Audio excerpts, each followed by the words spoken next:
Mare, kaya mo pa ba? Parang hirap na hirap ka na yata ah. Manganganak ka na ba? Hindi, ano ka ba? 6 na buwan pa lang ang tiyan ko. Baka ikaw ang manganganak na. 7 buwan na yan.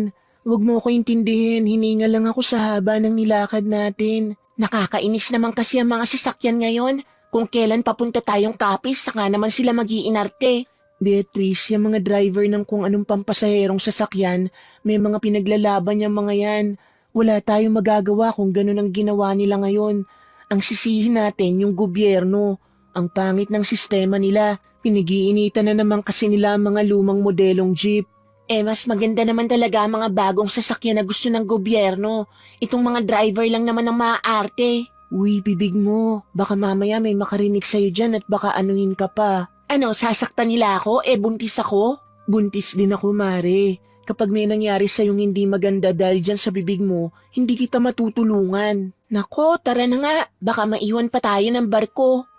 Kumusta naman kayo ng mister mo? Nagkausap na ba kayong dalawa? Diyos ko, uuwi ba ako ng kapis kung nasa maayos kaming kalagayan? Malamang hindi, Mirna. Buwisit na lalaking yun. Nagawa pa mang babae kahit ang laki na ng tiyan ko. Sana mabaog siya at sana magkaroon ng matinding sakit yung babae para mahawa siya. Ikaw naman kasi nung high school tayo ang daming pumoporma sa'yo. Bakit ba kasi si Romel pa ang pinili mo? Mama's boy. Walang pangarap sa buhay at asa lang din sa mga magulang. Ano bang nakita mo ron? Hindi ko rin alam. Bulag yata ako nun. Basta, ayoko na sa kanyang buwisit siya. Mambabae siya magdamag. Ako, bubuhayin ko tong anak ko ng mag-isa. Ikaw Mirna, bakit naisipan mo naman palang pumunta ng kapis? Di ba maayos naman kayo ng asawa mo? Maayos naman kami ni Javier, pero yung nanay niya hindi. Ang sabi ko sa kanya kapag hindi niya pinatigil ang nanay niya sa pakikialam sa pamilya namin, aalis ako. Wala naman siyang ginawa. Ganun pa rin ang nanay niya. Kaya umalis ako. Akala ko ba okay kayo? Okay nga kami. Ang problema ko lang sa kanya, hindi niya magawang pagsabihan ng nanay niya. Hay nako, bakit ba kasi mga asawa natin, mamas boy? Pero mas malala yung asawa ko. Walang trabaho eh. Si Javier meron naman. Palang talaga yung nanay. Kaya Mare, pasensya na. Makikisiksik pa ako sa inyo sa kapis. Gusto ko lang talagang gulantangin ang biyenan ko. Gusto ko siyang makonsensya na umalis ako. Nagpaalam ka ba sa kanila? Nagsabi ako kay Javier. Sinabi ko sa kanya nga alis na ako. Hindi ko na siya hinintay na makauwi ng bahay. Hindi ba parang makasarili ang ginagawa natin? Babiyahe tayo ng malayo para lang iwanan sila kahit buntis tayo? Beatrice, mas maganda nang lumayo sa mga stress. Kesa naman kasama natin sila tapos stress tayo lagi. Lalo lang maaapektuhan ng anak natin. Kung sa bagay, may punto ka naman. Bilisan na natin. Kahit na parehong malaki na ang tiyan ng magkumaring Bea at Mirna, sumakay pa rin sila ng barko para lang takasan ng mga taong nagdudulot sa kanila ng sakit ng ulo. Ang tanging gusto lamang nila, maging mapayapa ang kanilang utak bago man lang sila manganak. Wala na silang pakialam sa iisipin ng mga iniwan nila. Punong-puno na rin kasi sila.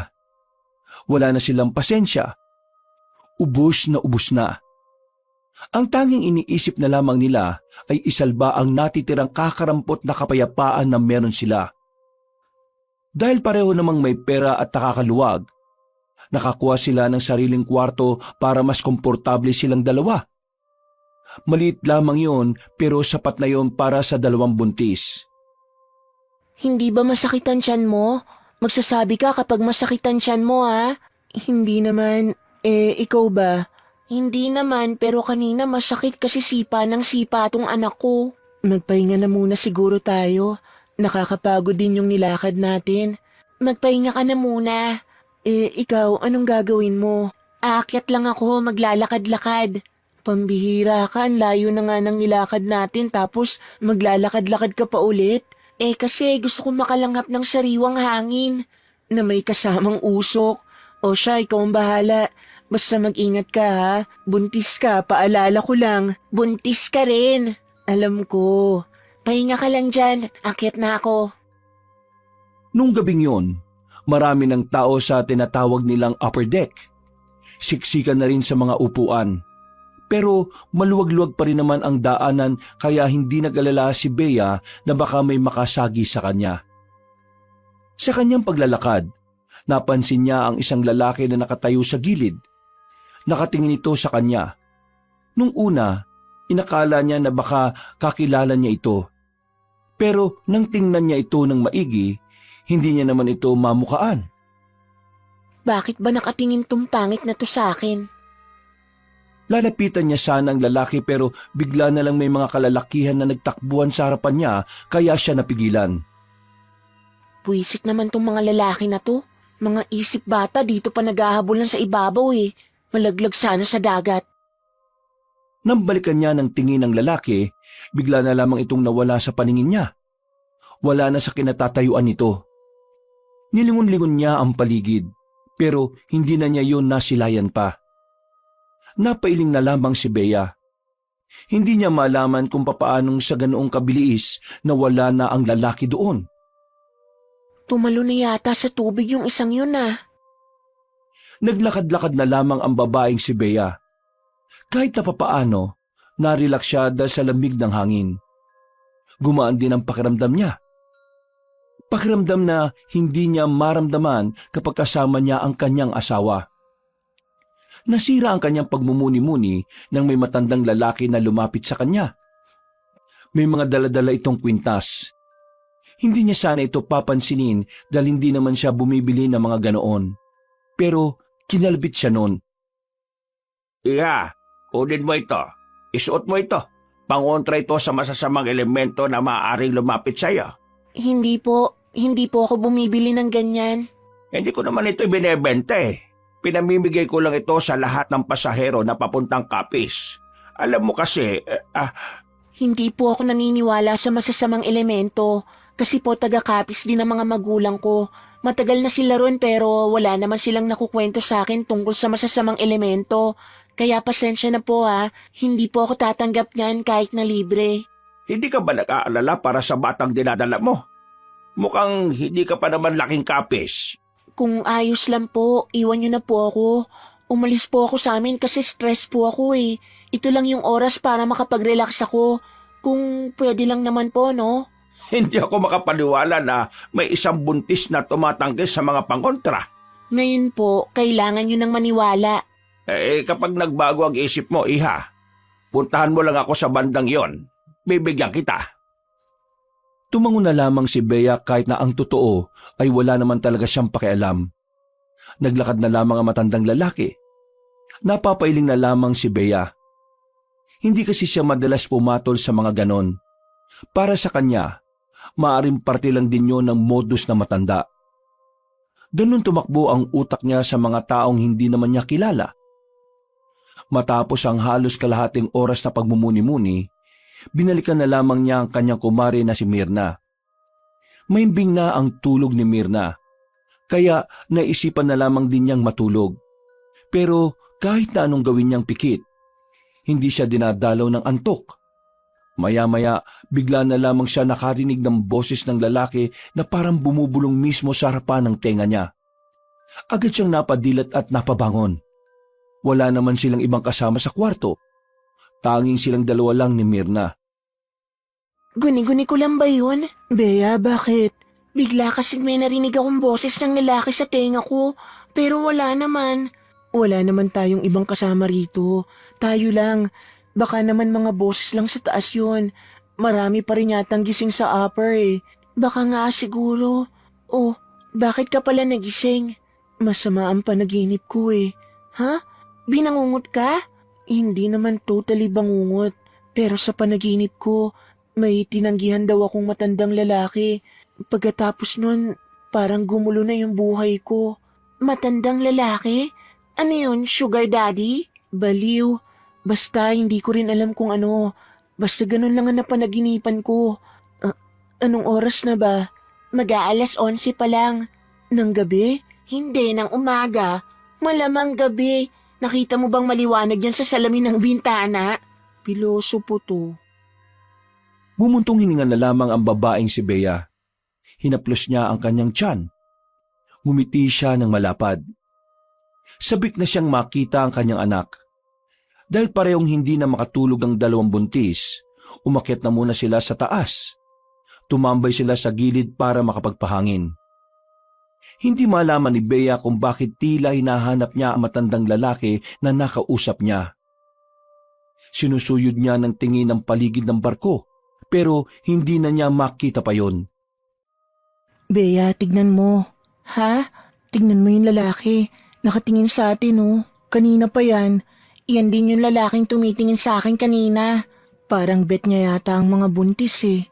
Loka, tingnan mo yung tingin niya. Mukha mandurukot eh. Grabe namang mandurukot yan. Nagbook pa sa barko para lang mandukot.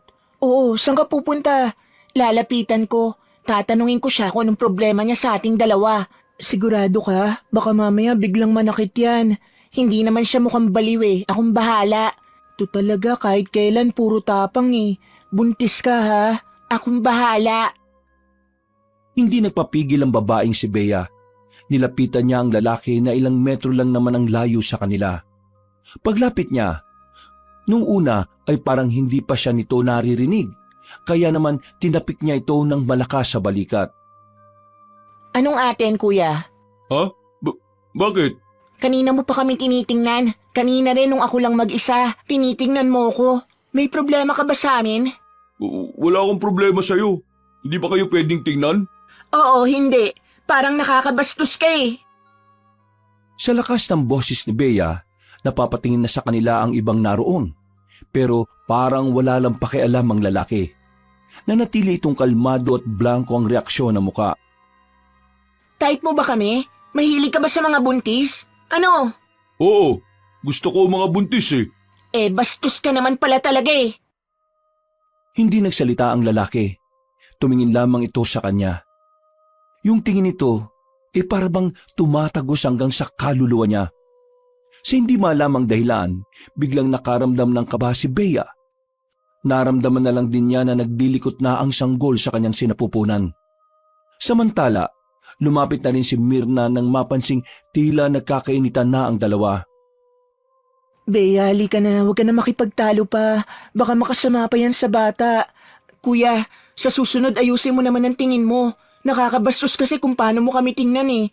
At kung may kailangan ka o may gustong sabihin, pwede mo namang sabihin agad. Masarap ang mga buntis eh. Kuya naman, tingnan mo, sabi sa'yo bastos ang isang to eh. Hindi pa man tapos magsalita si Bea, naglakad na palayo ang binata. Parang wala lang nangyari. Kaswal lang ang lakad nito. Kahit ang ibang taong nakarinig at nakakita sa sagutan, nagtataka rin kung sino ang lalaking yon. Kailangan natin siyang i-report sa kapitan ng barkong to o kahit man lang sa mga namumuno dito. Baka mamaya meron pa siyang bastusing iba. Sige, hanapin natin ang management dito. Gigil na gigil ang babaeng si Bea noong mga sandaling yon.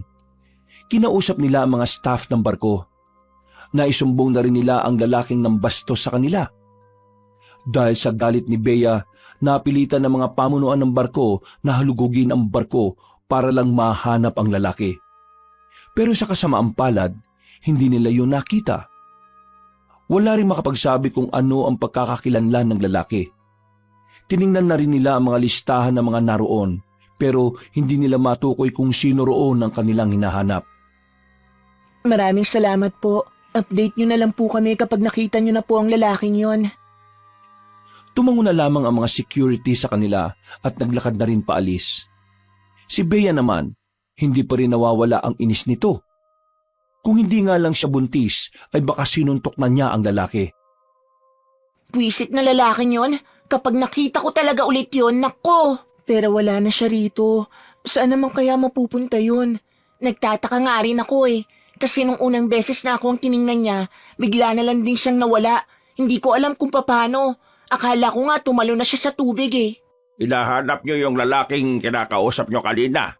Diyos ko, yan na naman siya. Kilala mo yan? Siya yung nag-aalok ng kwintas kanina.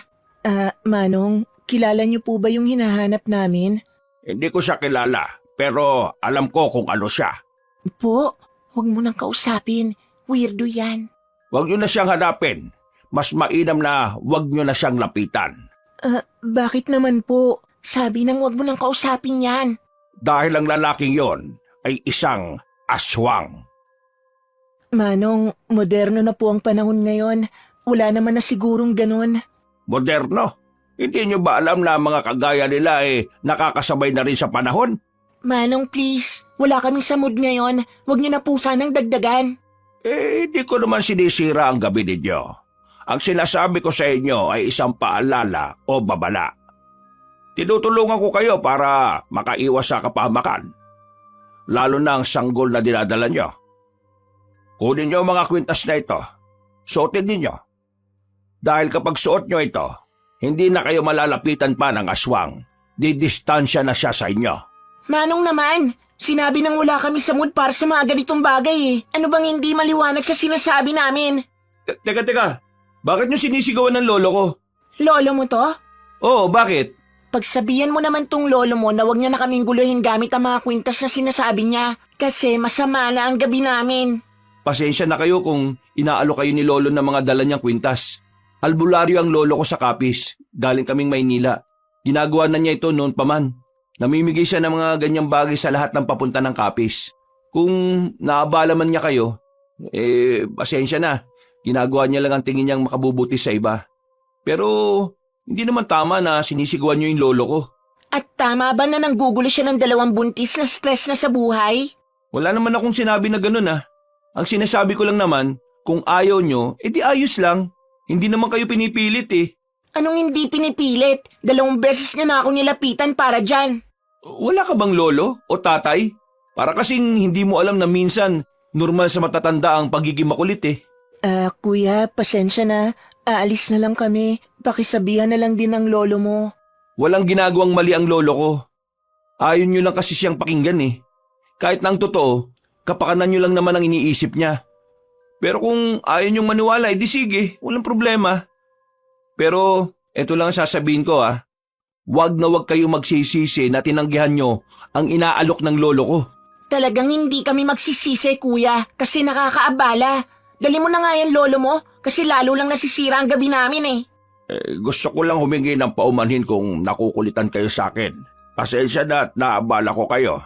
Wala akong ibang intensyon kundi ang kaligtasan lamang ng inyong mga anak. Hindi ko na kayo pipilitin pa kung ayaw nyo akong paniwalaan at pakinggan. Pero kung sakaling mangailangan kayo ng tulong, nandun lang kami sa dulong banda. Tara na lo, wag na kayo magmagandang loob sa mga taong mga masasamaang ugali. Anong sinabi mo, kuya? Wala akong naririnig. Kalalaki mong tao, papatol ka sa babae? Ikaw nga, walang galang sa matanda eh. Baka hindi ka napalaki ng maayos ng magulang mo, no? Halata naman sa height eh. Good luck na lang sa batang isisilang mo. Sana hindi niya manahin ang ugali mo. Baka ikaw ang hindi napalaki na maayos. Beatrice, tama na. Kuya, sige na. Umalis na kayo. Lalong nanggigil si Bea noong mga sandaling yon. Hindi nito inakala na may makakatapat siya at may taong iinsulto sa kanya. Huminga na lamang siya ng malalim. Pilit niyang ikinakalma ang kanyang kalooban. Ayaw niyang madagdagan pa ang stress niya, kaya sinubukan niyang palagpasin ang nangyari. Beatrice naman, alam mo nang hindi tayo pwedeng ma-stress. Talagang nakipagsagutan ka pa rin sa lalaking yon. Paano kung may masamang mangyari sa anak mo? Mag-isip ka nga. Anong gusto mong gawin ko? Hayaan ko na lang na ganon? Beatrice, hindi naman tayo inaargabyado ng matanda. Kinausap lang tayo. Masyado ka lang talagang emosyonal kaya iritado ka. At kinakampihan mo pa yung maglolo na yon? Hindi ko sila kinakampihan. Pero hindi rin naman kasi tama na sigawan mo yung matanda. Ang dami pang nakakarinig. Paano kung lolo mo ang ginanon? Di ba magagalit ka rin? Umirap na lamang si Bea. Hindi pa rin niya matanggap na sa mga pagkakataong yon ay may ginawa rin siyang hindi tama. Napapailing na lamang sa kanya si Myrna. Nung sandaling yon, nanatili na lamang sila sa kanilang kwarto. Pero hindi pa rin sila dinadalaw ng antok. Sorry na, inis lang talaga ako. Wala ka namang kasalanan sa akin kaya huwag kang mag-sorry. Ayoko lang na nagpapaka-stress ka pa. Nakakainis kasi ang mga tao ngayon. Halos lahat wala sa ayos. So, pati ako? Siyempre, hindi ka kasama. Kaya nga halos lahat lang, di ba? Ang mabuti pa, pilitin na lang nating makatulog. Anong oras na rin eh. Masama sa atin ang nagpupuyat. Tumango na lamang ang babaeng si Bea. Ipinikit na niya ang kanyang mga mata. Kalaunan din naman ay nakaramdam na rin siya ng antok. 11:00 na gumising ang babae. Nakaramdam na rin siya ng gutom. Pagtingin niya sa kabilang kama, wala na si Myrna. Kinukusot-kusot niya pa ang kanyang mga mata nang bumangon. Nasaan naman ang isang yun? Matapos makapagilamos at makapag-toothbrush, ay lumabas na rin siya roon. Nagtungo siya sa taas. Sinubukan niyang hanapin ang kanyang kasama. Ang daming tao sa labas. Hindi niya agad makita si Myrna. Umupo na lamang muna siya sa gilid. Mga ilang sandali lang, nasa tabi na niya ang babae. Saan ka galing? Naganap lang ng almusal natin. Ito, may dala na ako. Tara, kainin na natin. Ang sama rin ng panaginip ko. Buwisit kasing matanda yun eh. Pati tuloy sa panaginip ko pumasok. Ano ba yun? Aswang-aswang din. Ha? Aswang din? Bakit? Nanaginip ka rin ba? Oo. Ano bang panaginip mo? Nasa bahay na raw ako tapos may umaaligid na lalaki sa labas. Tapos nung gumabi, nakita ko siyang nakaupo sa balon namin. Bea, yung bahay niyo ba meron talagang balon? Oo, bakit? Kasi yung panaginip ko, nandun na daw tayo sa bahay niyo. Tapos nakita ko sa panaginip yung balon. We, oo nga. Dun sa panaginip ko yung bahay niyo may taniman ng kamatis at iba pang mga gulay ano. Tama ba? Hindi ko lang maalala kung sa kaliwa o sa kanan. Pero tingin ko parang sa gilid lang talaga siya. Hindi na muna nakapagsalita ang babaeng si Bea. Medyo kinilabutan siya. Hindi pa naman kasi nakakapunta si Myrna sa bahay nila pero tumutugma ang mga sinasabi nito. Isang matibay na indikasyon lang na totoo nga ang sinasabi ng babae. Ano kayang ibig sabihin nito? Baka mamaya may masama itong ibig sabihin. Hindi kaya dapat naniwala tayo dun sa matanda? Maniwala ng alin? Na aswang yung lalaking kinaiinisan natin? Yung lalaking manyak? Diyos ko, tigilan mo na nga yan, Myrna. Yung panaginip natin, baka nagkakataon lang kasi pareho tayong buntis. Grabe namang pagkakataon yan. Biruin mo, hindi pa ako nakakarating sa inyo pero sa panaginip ko, ganun na ganun yung bahay ninyo. Nako, wag ka na nga lang mag-isip ng kung ano-ano. Kumain na nga lang tayo. Tara na. Pilit inaalis ni Bea sa isipan niya ang halos pagkakapareho ng kanilang panaginip. Pero sa totoo lang, kinikilabutan din siya. Parang kakaunting kibot na lamang ay unti-unti na rin niyang pagtutuunan ng pansin ang sinabi sa kanila ng matandang albularyo. Huminga ng malalim si Bea. Ngumiti na lamang siya ng pilit. Inisip na lamang niya na matatapos din ang lahat ng kanilang nararamdaman. Mabilis na lumipas sa mga oras. Matapos ang sobrang tagal na biyahe, nakarating na rin sila sa probinsya ng Capiz. Gabi na nang makababa na sila ng pier. Ang daming tao, pahirapan kung makasakay. Ang sabi ni Manong na napagtanungan ko, wala na raw masasakyan ngayon. Hanggang 9:00 lang daw kasi ang mga sasakyan ngayon dito eh. Kaya yung iba raw na pasahero kung saan-saan na lang muna matutulog dito. Don't tell me matutulog tayo rito. Wala namang maayos na matutulugan dito, no? Eh wala rin naman kasi tayo masasakyan. Hahanap na lang siguro tayo ng maayos na pwesto. Kahit na nakaupo lang tayo, okay na siguro. Wala ka bang maaarkilang sasakyan dyan? Magbabayad naman tayo. Tingin mo ba may maaarkila tayo halos lahat dito, ganun din ang hanap. Buntis naman tayo no, baka naman paunahin nila tayo. Sinubukan ko nang maghanap, pero wala naman silang pakialam kung buntis tayo o hindi. Ang malas naman natin. Kung hindi siguro tayo tumagal sa pag-stop over sa pier kanina, di sana nakarating tayo rito ng medyo maaga pa. Wala naman tayong magagawa. Ang mabuti pa, humanap na tayo ng mapupwestuhan kesa naiinis ka dyan. Huminga ng malalim si Bea. Pinilit na lamang niyang ikalma ang kanyang sarili. Pero sa totoo lang, ay gusto na niyang sumigaw sa inis. Naglakad-lakad sila sa pier. Wala silang makitang maayos na pwesto. Nauna na sila ng iba. Hindi na alam ni Bea kung ano ang gagawin nila. Stress na siya.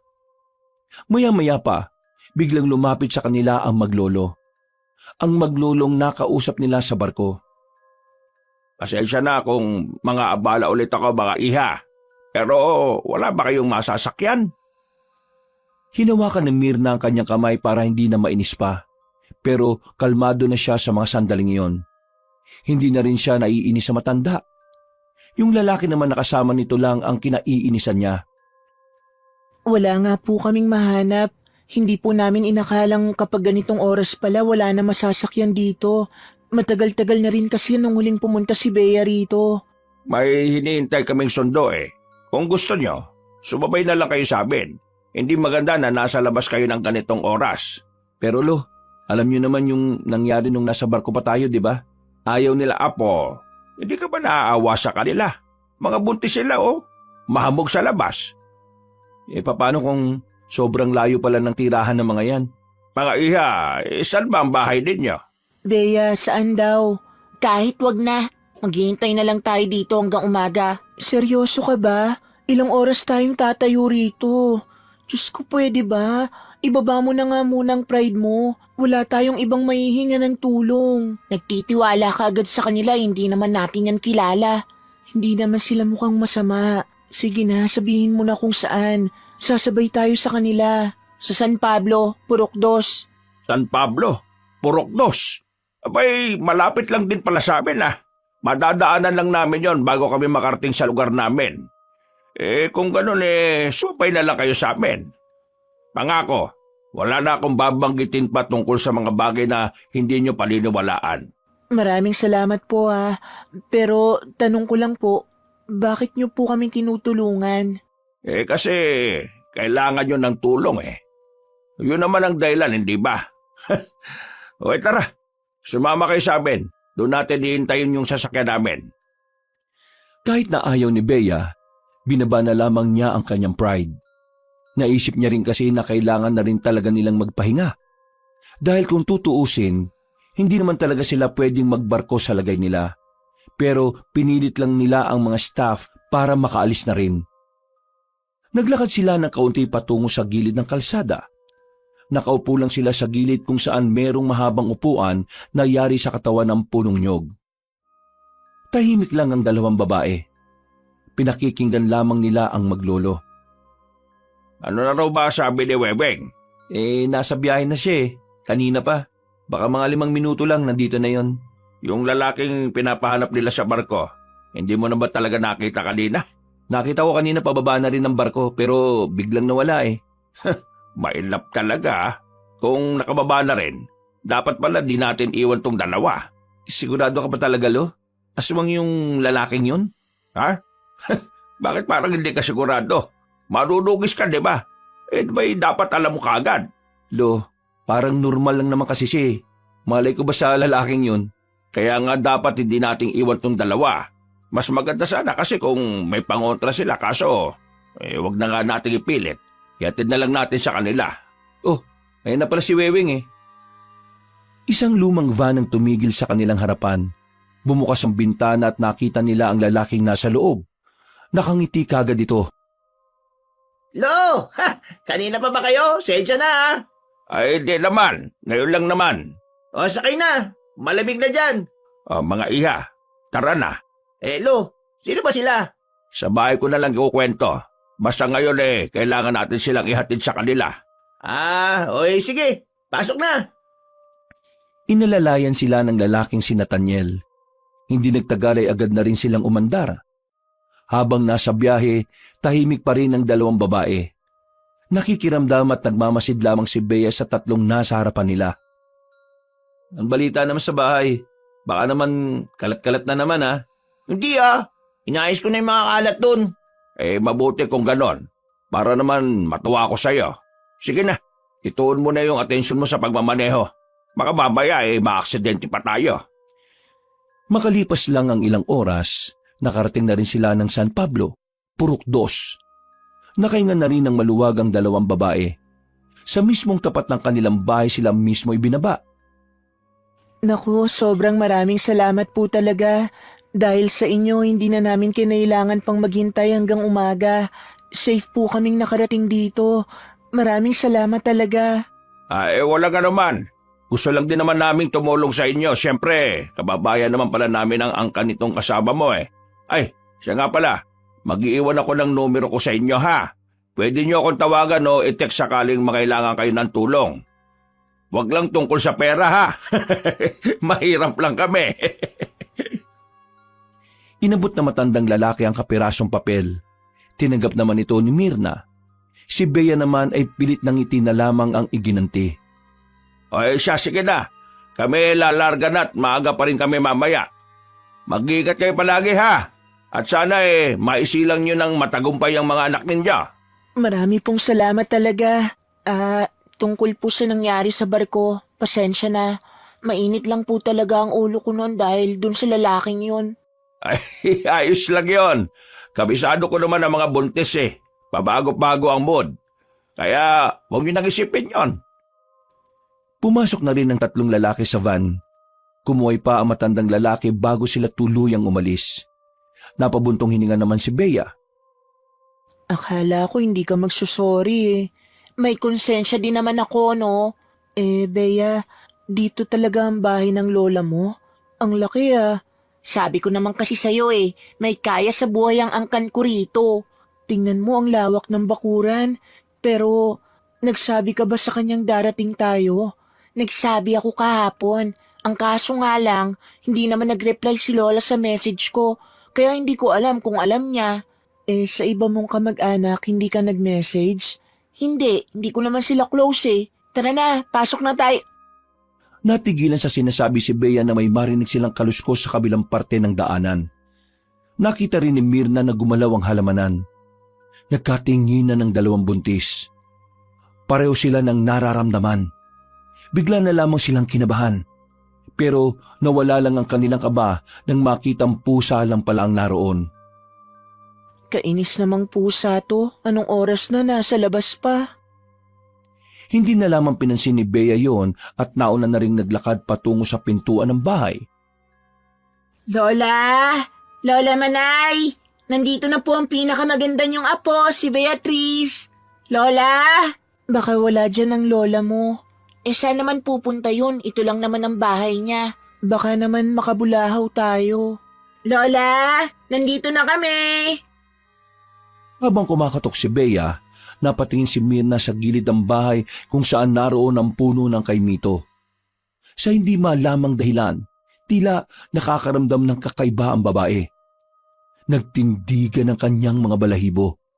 Hindi niya maintindihan kung bakit. Pero isa lang ang sigurado ni Mirna ng mga sandaling yon. Parang may kung sinong nakamasid sa kanila mula sa punong yon. Diyos ka, ikaw na ba yan, Beatrice? Ako na nga ito, Lola. Ito po si Mirna, kaibigan ko. Naku mga buntis to, ay pumasok kayo, pasok! Pinagandaan agad sila ng matandang babae ng masarap na tableya.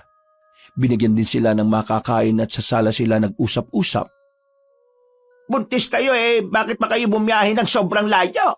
Nako, kung alam ko lang di sana pinasundo ko na kayo kanina. Lola, nag-text din ako sa inyo. Tumawag din ako kaso ang hirap ninyong kontakin. Nako ka, yung cellphone nasira na nung nakaraan. Kaya wala akong ginagamit ngayon. Ayun, hindi ko alam na pupunta kayo. Bakit nga pala kayo nagpunta? Ano bang meron? Ikukwento ko na lang po sa inyo mamayang umaga, Lola. Mukhang naistorbo ko ang tulog niyo Hindi naman. Mababaw lang din naman kasi ang tulog ko Ay, siya nga pala. Eto ang kaibigan mo. Kumari mo ba ka mo? Oo, La. Magkumari kami sa anak din ng kaibigan namin.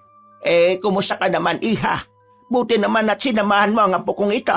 Kasi nakiusap po ako sa kanya na sumama. May problema din po kasi ako sa amin. Ay, alam ko na. Kaya kayo narito kasi tumatakas ba kayo sa stress? Sa asawa yan, ano? Galing mo, La. Sarap mong kurutin. Nagtawanan sila pero maya-maya lang. Tinulungan na sila ng matanda na umakyat sa taas. Inihatid sila nito sa magiging kwarto nila. Malaki ang kwarto sa itaas. Malinis din. Saktong-sakto yon para sa kanilang dalawa. Wala nga lang electric fan. Pero masarap naman ang hangin sa labas kaya buksan nyo na lang ang bintana. O ano, ayos na ba kayo rito? Ayos na po kami rito, La. Maraming salamat. Magpahinga ka na po ulit. O siya sige, pupunta na ako sa silid ko ha. Matutulog na ulit ako. Maraming salamat, Lola. Laki ng bintana, Mars. Sara natin. Wala ngang electric fan. Hayaan mo na lang para makapasok ang hangin. Mula sa kinalalagyan nilang kama, natatanaw ni Mirna ang puno ng kay Mito sa labas. Hindi niya talaga maipaliwanag ang kanyang nararamdaman.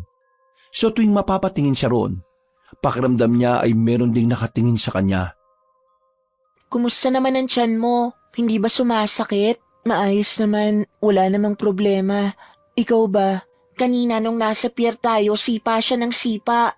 Baka kasi alam na niyang malapit na tayo. Ewan ko ba rito sa anak ko, ang lakas sumipa. Parang kabayo eh. Ang sakit kaya minsan. Matapos ang kanilang sandaling pag-uusap, humiga na rin sila. Iisa lang ang kama pero may kalakihan kaya kasyang-kasya naman silang dalawa. Mga bandang 3:00, hindi na naman makatulog ang babaeng si Bea. Pagtingin niya kay Mirna, gising pa rin ito. Uy Mars, namamahay ka ba? Hindi, inaantok na rin ako pero hindi ko magawang pumikit. Bakit? Nakabukas kasi yung bintana eh. Hindi kasi natin pwedeng isara. Baka naman mainit. Pakiramdam ko kasi may nakatingin sa akin mula doon sa punong yun. Yun din pala ang nararamdaman mo. Ramdam mo rin? Oo, kanina ko pa nararamdaman eh. Ano to, aswang na naman? Naniniwala ka na sa aswang? Hindi. Bakit ako maniniwala? Kasi kung hindi ka naniniwala sa aswang, hindi ka rin maniniwala sa sasabihin ko. Bakit? Ano ba yun? Pakiramdam ko, merong engkanto dyan sa punong yan. Diyos ko, engkanto naman ngayon. Sabi ko na nga ba hindi ka maniniwala eh. Isara mo na nga lang yung bintana para makatulog na tayo. Sinunod na lamang ni Mirna ang kanyang inutos. Maya-maya lang din ay agad na rin silang nakatulog. Kinabukasan, pagdilat ni Bea ng kanyang mga mata ay maliwanag na sa labas. Nararamdaman na rin nila ang sikat ng araw na nanggagaling sa labas. Ginising na ni Bea si Mirna. Sabay na rin silang lumabas ng silid. Pagbaba nila sa sala, nakapagluto na pala ng pagkain na matandang si Manay. Buti naman at nagising na kayo. Heto, nakapagluto na ako ng tanghalian. Tanghalian? Oo, 11:00 na eh. Bakit? Nagtaka lang po ako. Tumitilaok pa rin pala ang manok kahit tanghali na. Oo naman. Hindi mo naman sila mapipigilan kung gusto nila eh. Pwede ko rin po ba kayong tawaging Lola? Ay, oo naman. Bakit naman hindi? Alam niyo po kasi hindi ko po naranasang magkaroon ng lola. Bago ako ipanganak, wala na po ang lolo at lola ko. Bunso po kasi ako eh, kaya hindi ko na sila inabutan. Lolo't lola mo ah, kaya hindi sila umabot ng matagal. Uy, si Lola, grabe to. Tama naman si Lola Manay. Yung lolo ko pala inom. Si Lola naman malakas manigarilyo, kaya yun, maagang kinuha ni Lord. Masaya silang kumain ng tanghaling yon, kung ano-ano na ang naikwento nila sa matanda. Masigla na sana ang oras na yon kung hindi lamang napunta ang usapan sa mga kababalaghan. Wala ba kayong nararamdaman na kakaiba nang dumating kayo rito? Nakatinginan ng dalawang buntis. Hindi na nagkaila pa si Bea. Aaminin na niya ang nararamdaman nila ni Mirna. Sa bintana namin, malapit po yung punong kay Mito. Pakiramdam namin may nakatingin sa amin dun. Meron talaga nakatira sa kay Mito na yon. Hindi lang namin pwedeng putulin ang puno dahil baka magalit. Nakatira? Oo, engkanto. Pero huwag kayo mag-alala. Sabi ng albularyo na nakausap ko noon, hindi naman daw masama ang engkantong yan. Engkantong puti ang tawag sa kanila. Hindi sila nananakit. Nagmamasid lang sila palagi. Huwag lang daw gagalawin ang puno kasi doon siya magagalit. Naniniwala po pala kayo sa mga kababalaghan. Ikaw ba naman isilang at tumanda sa kapis? Paanong hindi ka maniniwala? Nung nasa barko naman po kami, may nakausap din kaming albularyo. Ang sabi niya, yung lalaki daw na tingin ng tingin sa amin, Aswang daw. Ay opo, totoo po yan. Napatigil sa pagmuya ang matanda. Tila bumakas ang pagkabahala nito sa muka. Nakaramdam ito ng kaba para sa dalawang buntis. Bagay na nagdulot din ng pagkailang sa dalawang babae. Bakit la? Totoo ang mga aswang. Totoo ang mga kagaya nila. Hindi na nakapagsalita pa ang dalawang buntis ng mga sandaling yon dahil si Aling Manay na ang nagsabi sa kanila. Pakiramdam nila ay dapat silang maniwala. Seryoso din kasi ang mukha ng lola ni Bea. Hindi naman siya tinatakot ko kayo. Pero totoo ang mga aswang. Lalong-lalo na rito sa Capiz. Kung nabasa ko nga lang ang text mo, Bea, sasabihin ko sa iyong wag na kayong tumuloy. Pero dahil nandito na naman kayo, alangan namang pauwing ko pa kayo. La, totoo man o hindi ang aswang, gusto ko sanang dumito na muna sa inyo hanggang sa mga anak ko. Hindi ako pwedeng ma-stress sa amin Baka ano pang mangyari sa anak ko. Ganun din si Mirna. Kailangan namin pareho ng payapang lugar. Tahimik at malayo sa asawa at biyan ng babae na pakailamera. Kung ganun naman pala ang dahilan ninyo, sige. Pero ito lang ang gusto ko. Habang naririto kayo, sumunod kayo sa mga paalala ko. Para na rin naman ito sa inyong kaligtasan. At siyempre, sa inyong mga anak na rin. Sige po, La. Makikinig kami sa inyo. Wag na wag kayong kakausap ng mga taong hindi nyo namang kilala. At wag na wag din kayong magpapatapik sa balikat. Kapag may hindi kilala na tumapik sa balikat ninyo, tapikin nyo rin kagad pabalik. Sa parehong balikat. Kung sa kanan kayo tinapik, sa kanan nyo rin tatapikin. Para saan naman po yun? May paniniwala kasi na may mga aswang na tumatapik ng balikat ng tao para lasunin o kaya gayumahin ang biktima nila. Para maibalik sa kanila yon, tatapikin mo rin sila sa balikat. La, ganun na po ba talaga kalala rito sa probinsya? Hindi naman malala. Ito ay mga paalala lamang para sa mga posibleng mangyari. Hindi naman din kayo taga rito. Buntis din kayo. Mainit kayo sa mga mata ng mga aswang. Kung sakaling nandito pa man sila. Sige po, La. Bukas na bukas, aalis ako para mahanapan kayo ng pangontra.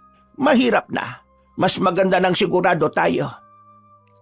Matapos ang pananghalian na iyon, ay nag-iwan sa kanila ng palaisipan ang sinabi ng matandang babae. Noong mga oras na iyon, hindi nila alam kung sisimulan na nilang paniwalaan ng mga bagay na noon ay hindi nila siniseryoso. Bandang 3:00 ng hapon, naiwan ang dalawang buntis sa bahay. Nakatambay lang sila sa bakuran. Habang nagkukwentuhan, napansin nila ang puno ng kaimito. Mga ilang segundo silang napatingin doon. Nang makaramdam sila ng pagkailang, dito na nila iniwas ang kanilang tingin. Kanina, aswang. Tapos ito namang puno na to, may engkanto. Engkantong puti ba yung sinabi ni Lola? Oo, engkantong puti. Pero alam mo, nung nagpunta rin ako sa probinsya ng mother side ni Javier, may mga naririnig din akong kwento tungkol sa mga engkanto Sige nga, ano yun? Hindi ka ba matatakot kung ikukwento ko? Hindi ko pa nga sigurado kung maniniwala ako Bakit ako matatakot? Di kwento ko na nga lang din. Yung dun sa probinsya nila, may engkanto daw sa tapat ng ilog. Tapos yung buntis na laging naglalakad-lakad, napadpad dun. Tapos, alam mong nangyari? Ano? Nadapa. Anong kinalaman ng engkanto dun? Nadapa siya pero may sumalo daw sa kanya. Lalaki, maputi, matangkad, gwapo. Tapos, engkanto pala yun. Alam mo kung anong sunod na nangyari? Nalaglag yung bata kasi gusto ng engkanto na sumama siya sa mundo nila. Ang kaso tumanggi siya. Ginantihan yung bata. At yan base sa kwento ng mga kamag-anak ng asawa mo? Oo. Maniniwala ka dun sira ulo nga yung biyenan mong yun Basta ganun daw yung nangyari. Bea, tingin mo, hindi naman siguro mangyayari yun sa atin Lalo na meron palang engkanto dyan sa punong yan. Nagkibit-balikat na lamang si Bea sa sinabi ni Mirna. Dahil wala naman na silang magagawa sa labas at hindi pa rin naman nakakabalik ang matandang babae, pumunta na lamang sila sa loob. Nanatili lang si Bea sa sala, habang ang babae namang si Mirna ay nagtungo sa kanilang silid. Naiwan siyang mag-isa sa sala. Abala lang siyang nanonood ng TV nang biglang may marinig siyang sitsit. Hindi niya alam kung saan yun nanggagaling. Akala niya pa nga nung una ay nagkakamali lang siya ng dinig. Pero paulit-ulit lang ang sitsit. Habang tumatagal pa nga, mas lumalakas. Hindi na nakatiis pa ang babae. Tumayo na siya at sumilip sa labas. Wala naman siyang nakitang kung ano. Kahit na alam niya sa sariling hindi na normal ang nangyayari, pinagsawalang bahala pa rin niya. Kinagabihan, Ay nako, pasensya na kayo't ginabi na ako ng uwi. Ang dami ko pa kasing siningil eh. Yung iba pahirapan pang magbayad. Pero may mga binili akong pagkain dito. Masustansya ito para sa mga kagaya niyong buntis. Nagluto na rin pala ako, La, para kakain na lang. Ay nako, masarap ba niluto mo? Masarap pong magluto yan si Bea. Ay mukhang may makakatalo na ng mga luto ko ah. agad silang nagsalo-salo sa hapagkainan ng mga sandaling yon. Masaya ang kanilang hapunan. Ikinuwento ni Aling Manay ang lahat ng naranasan niya sa buong maghapon. Pagkatapos ng hapunan, si Bea na ang nagkusang maghugas ng plato, habang si Mirna naman ang naglinis at nagwali sa sala. Aray ko! Oh, bakit Bea? Masakit ba ang tiyan mo? Oo, pero ayos lang ako. Yung sipa ng anak ko parang galit eh. Diyos ko, nataranta ako sa'yo. Akala ko kung ano na. Pero alam mo, pareho tayo. Ganyan din sumipa ang anak ko eh. Pansin ko mula nang dumating tayo rito. Hindi sila mapakali. Sipa sila ng sipa. Baka kasi nahanap na nila ang tatay nila. Naalala ko na naman si Romel. Nabubwisit ako sa mukha eh. Naku, wag mo nang isipin. Mas lalo ka lang maiinis eh. Sige na, tapusin na natin ang mga ginagawa natin. Mabilis na lumipas ang mga oras. Oras na rin ang kanilang pagtulog. Habang nagpapantok at nagbabasa ng pocketbook, bigla nilang naramdaman na parang may mabigat sa bubungan. Nung una ay nagkatinginan pa sila, pero nang marinig nilang tila naglalakad na yon, napabangon na ang dalawang buntis. Uy, Bea, mukhang totoo nga mga aswang oh. Ano ka ba? Kumalma ka nga. Sumunod ka sa akin. Saan naman tayo pupunta? Gigisingin natin si Lola, tara. Marahan ang ginawa nilang pagakbang para hindi sila marinig kung sino man ang nasa bubungan. Pero ang hindi nila alam, amoy na amoy ng nilalang ang kanilang dinadalang sanggol. Lola, gising ka pa ba? Bea, bukas naman yung pinto. Itinulak nila ang pinto at nakita nilang mahimbing na ang tulog ni Aling Manay. Pero kahit na ganon, sinubukan pa rin nila itong gisingin. Pero nadismaya lamang sila nang hindi yung tumutugon. Nakita nila ang bote ng lambanog na kalahati na ang bawas. Malas, uminom pala si Lola.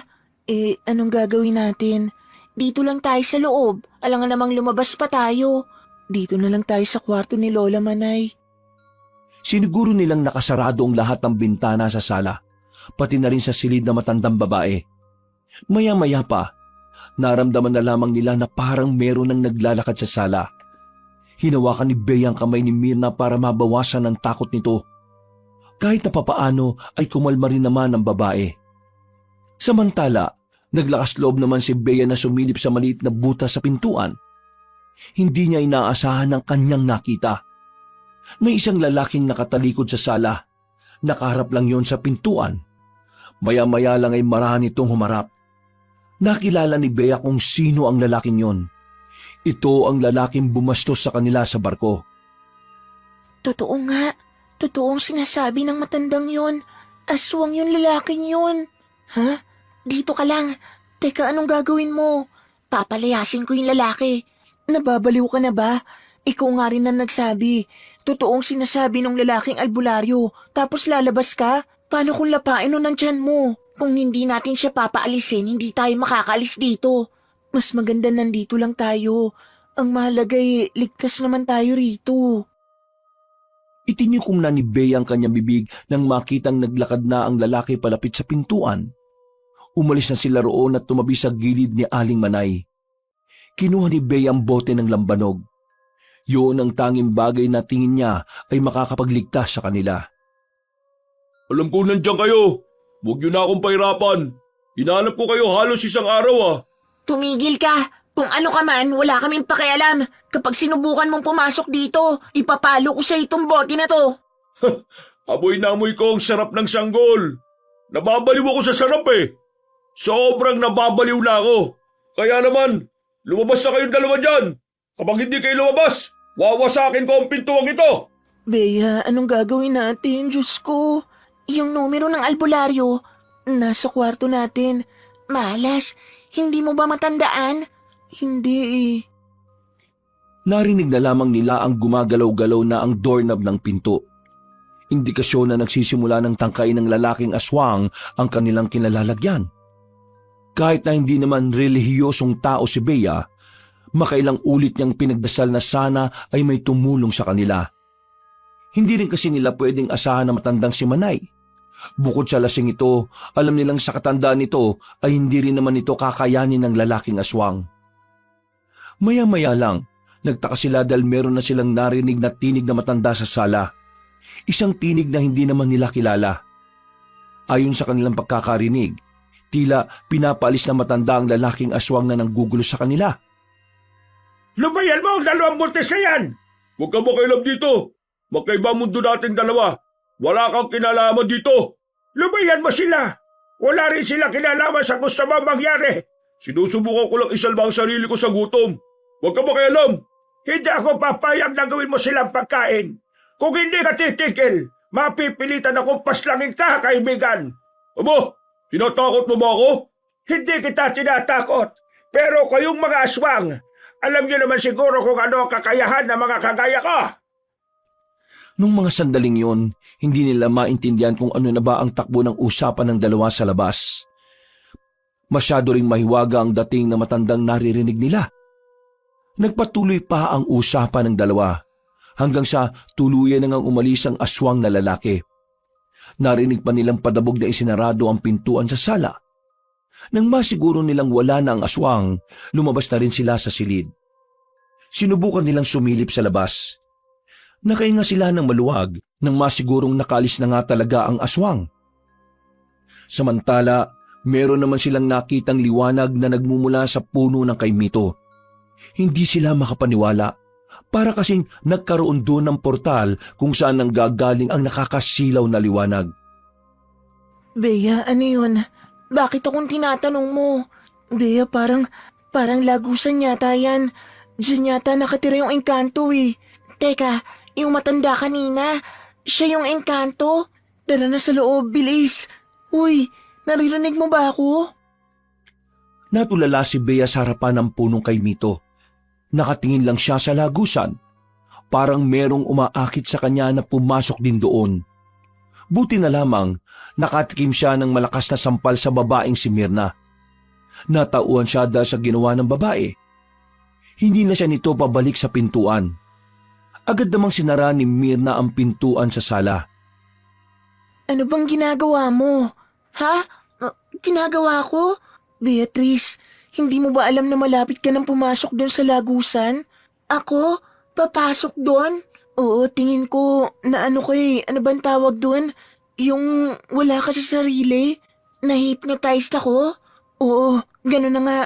My God! Nahaplos na lamang ng babae ang kanyang tiyan. Dahil takot sila magpunta sa silid nila dahil malapit yon sa punong kaimito, nanatili na lamang sila sa sala. Gulong-gulo ang utak nila kung ano ang mararamdaman nila. Hindi pa sila nakaka-recover sa kilabot na idinulot ng aswang, dumagdag pa ang engkanto sa punong yon. Tingin ko ikaw ang gusto ng engkanto, tapos tayong dalawa naman ang gusto ng aswang. Diyos ko, ano ba nangyayari sa buhay natin? Tingin mo, kakailanganin ba natin ng tulong ng albularyo? Mamayang umaga, tatawagan na natin sila. Hindi ako makapaniwala. Totoo pala talaga sila. Noong mga sandaling yun na hindi na talaga nakatulog ang dalawang buntis, nawala na rin ang kakaibang liwanag sa puno ng kaimito. Nanatili lang sila sa sala. Malapit sila sa kusina. Sa may bandang sulok sila tumambay kung saan abot na abot nila ang mga pangsaksak. Kinabukasan, nang makita nilang maliwanag na sa labas, nagkaroon na rin sila ng lakas ng loob na pumunta sa silid. Hinanap nila ang papel kung saan nakasulat ang numero ni Mang Morong. Pero sa kasamaang palad, hindi na nila yun makita. Saan mo ba talaga nilagay? Dito lang yun sa bulsa ng bag ko eh. Baka naman nahuhulog sa labas bago tayo pumasok dito. Hindi, paano mahuhulog? Nakasuksok nga yun dito sa bag ko. Bea, hindi kaya sinadya ng engkantong mawala yun para hindi tayo makahingi ng tulong sa albularyo? Bakit naman niya gagawin yun hindi ba engkantong puti siya? Hindi naman daw siya masama eh. Kung hindi siya masama, bakit kanya gustong pumasok sa lagusan? Hindi ko rin alam. Hintayin na lang siguro nating magising si Lola. May kakilala siyang albularyo. Yun na lang ang asahan natin. Para kahit na papaano ay malibang at makalimot, naglinis-linis na lamang sila ng bahay. Pero iniwasan na lamang nilang magawi sa harapan ng puno ng kaimito. Naganda na lamang din sila ng kanilang pagkain para sa pananghalian. Ilang minuto bago ang 11:00, nagising na ang matandang si Manay at agad nilang naikwento ang mga nangyari. Namulagat ang mga mata nito. Baka sa mukha ng matandang babae ang pagkabahala. Hindi maganda to. 2 nilalang ang nakakaroon ng interes sa inyo. Ang isa ay dahil sa mga sanggol na dinadala ninyo at ang isa naman ay gusto kayong gawing reyna ng mga engkanto. Pero si Bea lang po ang na-hypnotize ng engkanto. Hindi po ako kasama. Huwag kang kampante, iha. Sabi sa libro, ang mga matatandang engkanto ay mahilig. Hindi sila nakokontento sa iisang asawa lang. Diyos ko naman, nakakakilabot naman to. Lola, ano po bang kailangan natin gawin? Kailangan na natin papuntahin ang kakilala kong albularyo. Alauna na nang dumating na ang albularyo sa kanilang bahay. Pagkakita ni Bea at Mirna sa albularyo ay nagtaka sila dahil nakilala nila yon. Kasama pa na matandang lalaki ang dalawa nitong apo, si Nathaniel at Wengweng. Hindi ko nakala na apo mo pala itong dalawa. Yung isa lang. Yung isa kasi dyan kaibigan niya pero parang apo ko na rin. Nagkakilala na ba kayo? Ay oo, kasama ko sila sa barko. La, sila yung sinasabi ko na nagsabi sa amin na yung lalaking bumaso sa amin aswang pala. Aling Manay, siniguan niya po ang lolo ko nung nasa barko kami. Nathaniel, hindi yun ang usapan dito Manay, wag mong pansinin yon. Pagtuunan natin ng pansin ang mga problema dito. Ngayon mga iha, ikwento nyo sa akin kung ano nangyari. Nung dumating pa lang kami dito, yung oras na inatid nyo kami, nakaramdam na kami ng kakaiba sa punong kaimito na yun. Pakiramdam namin, may nakatingin sa amin. Tapos kagabi lang may lalaki naglalakad sa bubungan namin. Pero kalaunan, namalaya na lang namin na nakapasok na siya rito sa bahay. Siya yung aswang, yung lalaking nambastos sa amin sa barko. Nagawa niya kaming sundan dito. Muntik niya na kaming mabiktima pero habang nasa loob kami ng kwarto ni Lola Manay, narinig namin na may isa pang matandang lalaki nagsalita. Malumani ang boses, parang ang bait-bait kong pakikinggan. Pinagbantaan niya yung lalaking aswang. Natakot yung aswang at umalis. Pag alis ng aswang, akala namin wala ng problema. Lumabas kami ng kwarto. Mula rito sa sala, nakikita namin yung malakas na liwanag na nanggaling sa labas. Nang tingnan namin, nakita namin yung puno ng kaimito na may lagusan. Doon galing yung liwanag Tapos hindi ko na alam ang sumunod na nangyari. Paano hindi mo alam? Wala ka nang maalala pagkatapos doon? Bigla na lang po kasi siyang nawala sa sarili. Naglalakad na siya palapit sa lagusan. Kung hindi ko pa po siya sinampal, hindi pa siya magigising sa katotohanan. Tapos ayun po, hinila ko siya pabalik dito sa sala. Morong, ano sa tingin mo nangyayari? Tama ang sinasabi mo, Manay. Pinag-aagawan sila ng 2 nilalang. Gusto ng engkanto na kunin ng 2 buntis, pero hindi para gawing asawa. Yung anak ng 2 babaeng ito ay maaaring gawin niyang prinsipe ng Biringan. Bingihan? Biringan, hindi bingihan. Biringan, biringan. Ano po ang biringan? Ang Biringan ay ang pinaniniwala ang mundo ng mga engkanto. Minsan, nagbubukas ang lagusan ng Biringan para kumuha ng mga tao. Kapag lalaki, ginagawa nilang alipin. Kapag babae, ginagawa nilang asawa. Pero kapag bata, ginagawa naman nilang tagapagmana. Anong pwede nating gawin ngayon, Morong? Dalawa problema natin. Kailangan nating isipin din ang lalaking aswang na nanggugulo sa kanila. Mabangis din yon, at maaari din silang mapahamak sa isang yon. Pero huwag kayo mag-alala. Etong si Nathaniel, isa siyang manunugis. Trabaho na niyang humanap ng aswang dito sa kapis at tutugisin niya. Dalawa sila nitong si Weweng. Sa kanila natin ipapaubaya ang paghahanap sa aswang. Habang ako naman, etong engkanto ang poproblemahin ko. Kung umuwi na lang po kaya kami, Lola Manay, yun din ang naiisip ko, Lola. Hindi. Wala rin saysay kung uuwi kayo. Bakit namang walang saysay? Hindi na nila kami masusundan dun. Ang kay Mito ba na yan, sasakay din ng barko para makasunod sa amin? Hiya, mali ka ng pagkakaunawa. Ang lagusan ay hindi nakadikit sa punong yon. Ang lagusan ay pinaghalo-halong negatibong enerhiya na nabubuo dahil sa lakas ng gumagamit nito. Ibig sabihin, kahit saan, kahit kailan, pwedeng lumabas ang lagusan. Kung uuwi kayo sa inyo, maaring makaiwas na kayo sa aswang. Pero sa engkanto, hindi. Susundan at susundan niya kayo. Isa pa, ang mga engkanto ay gumagamit din ng itim na salamangka. Kaya kaya nilang manipulahin ang panaginip nyo para lang mabiktima kayo. Makinig kayo sa kanila. Matagal ko na silang kilala. Subok na ang serbisyo nila. Malay, dito na muna ako ng ilang araw para mas mabantayan ko ang nangyayari. Ayos lang naman sa akin kung matutulog ako rito sa sala. Hindi ko kasi pwedeng iwan ang kasong ito, lalo na't engkanto ang kalaban. Mahirap kalaban ang engkanto, Manay. Alam mo naman yan. Wala namang problema, Morong. Basta gawin mo ang lahat ng makakaya mo para protektahan itong 2 buntis na ito. 2 apo ko ang nakasalalay dito at ang mga anak nila. Huwag ka mag-alala. Gagawin ko ang lahat. Mamayang 6:00, susubukan kong kausapin ng maayos ang engkanto. Kailangan ko lang ng prutas at alak para may alay sa kanya. Nathaniel at Weweng, kayong 2, susuyurin nyo ang lugar. Maglagay na rin kayo ng mga pangontra sa labas. Kayo naman mga iha, siguro naman makikinig na kayo sa akin ngayon. Kailangan nyo na itong suotin. Binigay na matanda ang 2 kwintas. Binigyan din ito si Aling Manay. Agad naman nila itong isinuot. Kahit na papaano, naging panatag ang kalooban ni Bea. Kinukumbinsi niya ang sarili na maililigtas sila ng mga pangontrang yon. Para lang po ba sa aswang ang pangontrang to? Oo, para lang sa aswang. Hindi ko naman kasi inakala na pati pala engkanto interesado sa inyo. Kinabukasan, nasa loob ng kusina ang 2 buntis. Nagluluto sila ng para sa kanilang hapunan. Nakikita nila ang 3 lalaki na kausap pa rin ng matandang si Manay. Sa mga nangyayari sa kanila, aminado si Bea na nababahala na rin siya para sa kaligtasan nila ni Mirna.